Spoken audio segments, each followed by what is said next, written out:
The urge to share an experience of touring my homeland with those closest to me, my students, team members, and friends, has been growing in me for over a decade.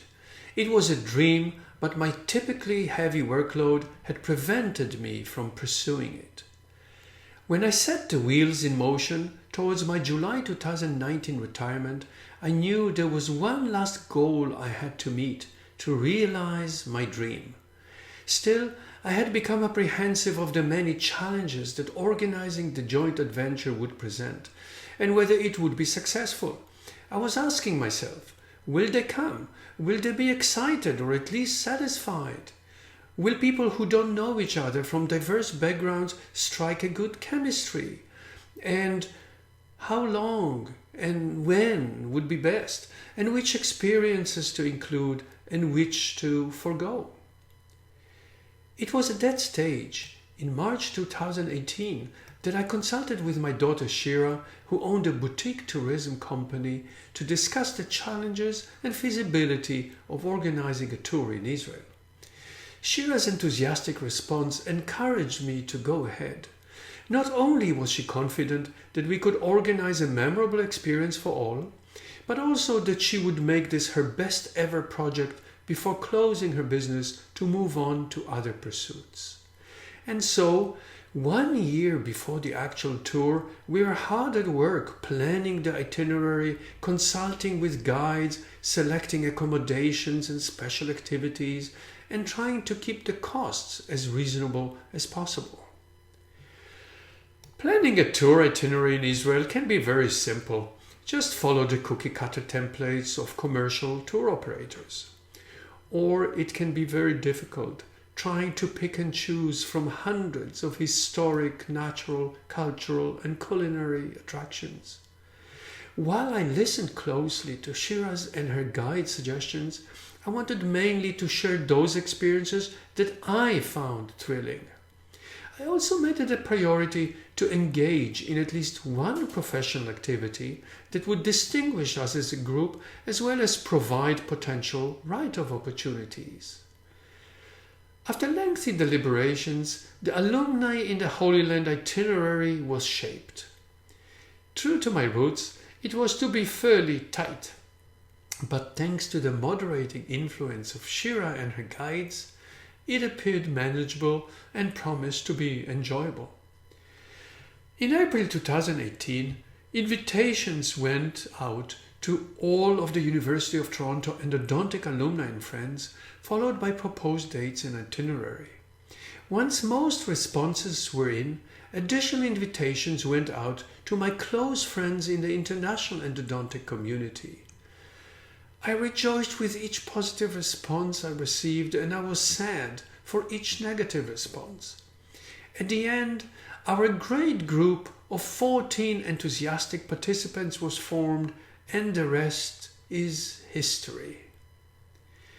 Tung and Leen produced this video you're about to watch, but I wish to dedicate it to us.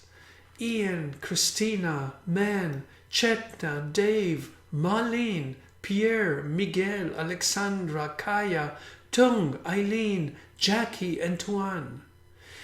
You are the best group I could ever wish for myself on this kind of journey we're about to review in the video.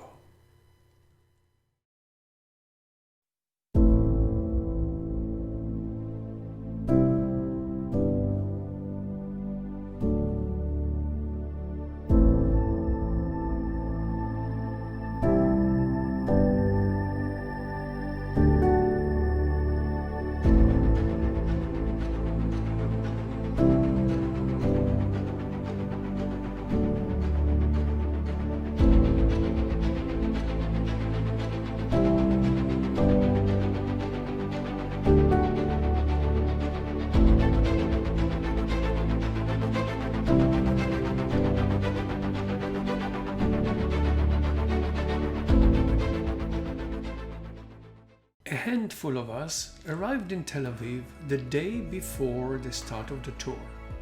We all made use of this opportunity in our own ways. The weather was fantastic, and even the few hours we had available had provided us a glimpse of what this most vibrant city has to offer, including the long beach promenade and the amazing food scene. From the airport, we headed south. The long bus ride was used for introductions to each other and to our guide Noam, who also defined our mission. A journey and an experience, not just a mere tour. While some people may be fascinated by the ocean, others by high mountains, I have been fascinated by the beauty of the desert since my years of military service that frequently took me there. It is unconventional to start an Israel touring itinerary in the Negev desert, and yet this was exactly what I thought was needed to start our journey with a blast. Here, in a small geographical area, we could experience a unique desert spring and oasis site, an ancient Nebatean city, the tomb of Israel's founding Prime Minister David Ben-Gurion, stargazing, and one of Israel's best hotels. It was also intended to help us overcome any potential fatigue. Straight off the plane to an afternoon packed with activities. Aim of that is a desert gem with unique beauty that happens to be easily accessible. Here we shared our first group experience. I watched with great satisfaction how people who until 2 hours ago did not know each other were already engaged in lively conversations and came together as a cohesive group. I was also reassured that we all possessed ample energy, such as I knew would be needed for our many Holy Land experiences in the coming days.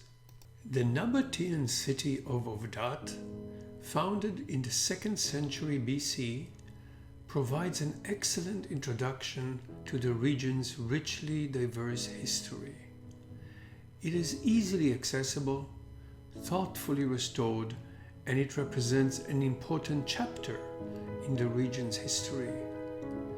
Built on a 570-meter high hill, Avdat also commands an unparalleled, wide-open vista of the Negev desert. On a nice day with clear skies, one can see forever, and this is exactly what we could see when we visited. Noam's engaging explanation provided the introduction to the world of the Nebateans. We learned that there were Arab nomads from the Arabian Peninsula whose kingdom took over the area from the Edomites in the 4th century BC. Although originally a pastoralist people, the Nebateans established the highly lucrative space route, running camel trains from the Arab Peninsula to the port of Gaza. Avdat city was one of the stations along this route. Even though the trade in herbs, spices, perfumes, and treasure was their main source of wealth, we saw evidence of the Nebateans' inventive agricultural practices and wine pressing technique, as well as their sprawling church, built after their conversion to Christianity in the 4th century AC. While short, this introduction to the Nebateans gave us a hint of what to expect when we'll be visiting their splendid capital city of Petra just a few days later.